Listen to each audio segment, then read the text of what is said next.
It's hilarious. I started sending in audition videos from sportscaster camp before I went to Gonzaga, and that's where the chubby children of the world learn to announce.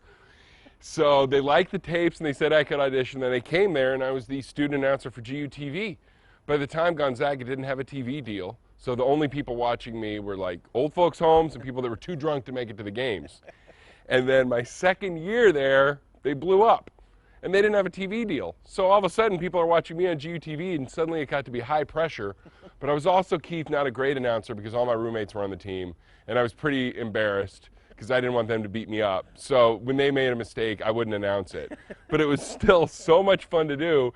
And then I was a completely biased announcer, so then Coach Few said, okay, come in and start coaching camp and do impressions. So I'd do Chris Farley and Bill Walton.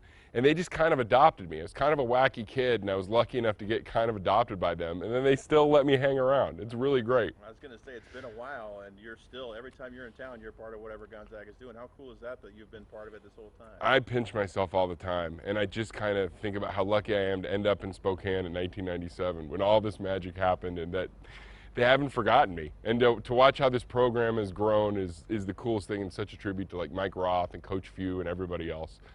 So you see the Selection Sunday comes out. There's a chance they're going to come to LA. They win 2 games. What goes through your head? I cannot believe it. I'm just so excited. I have everybody coming in now, and I cannot wait for these games. I'm already super nervous. I wish Thursday was now. But yeah, I mean, and I hope everybody can see a nicer part of LA. And you guys brought the rain. Thank you. We need it. We're having a drought, Keith. So you were roommates with some of these old guys. Are they coming down? Is this kind of a reunion week going Well, on? no. Now everyone's just like, oh, okay, Final Four, we'll do it. I'm like, guys, you remember when the Sweet 16 was a big deal? I'm like texting them, like, you guys coming down? No. You guys coming down? No. We got kids tournaments in Seattle and stuff. And I'm like, all right. I'll see you guys in San Antonio. How does a guy go from doing GUTV to doing movies and TV?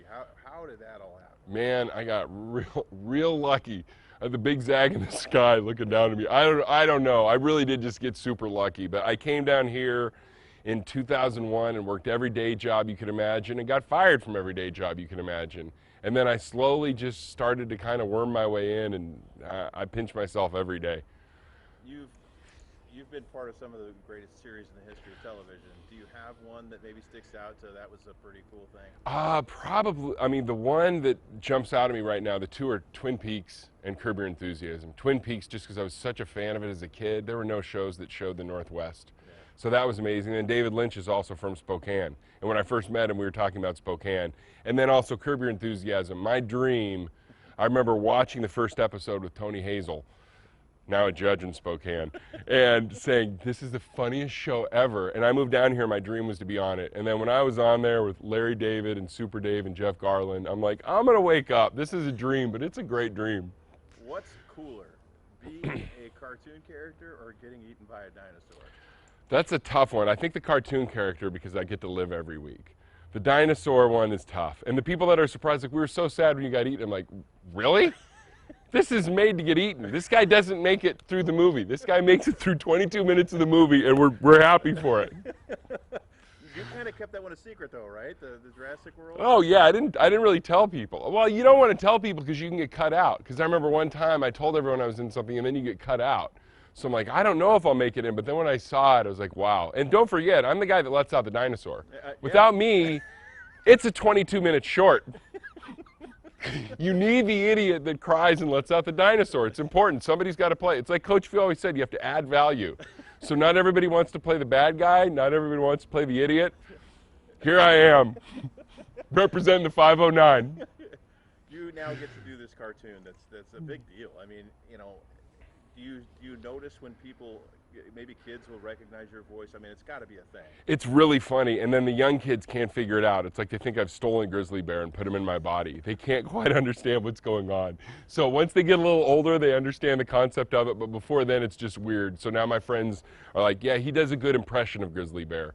But I'm so glad, especially because I've played so many bad guys and not great humans. So to play a wonderful grizzly bear that's just trying to do his best every day is a really great thing. And the fact that it's good for the whole family is a really wonderful thing too. And I'm so lucky. It's all right. So you get to choose. You can either, be nominated for Academy Award or have Gonzaga win the national championship? Which one are you choosing? Gonzaga. I mean, it's just one of those things in my life where I'm like, I know they're going to do it. I put them winning the bracket every year, and this year feels like it could be the year. I'm so excited.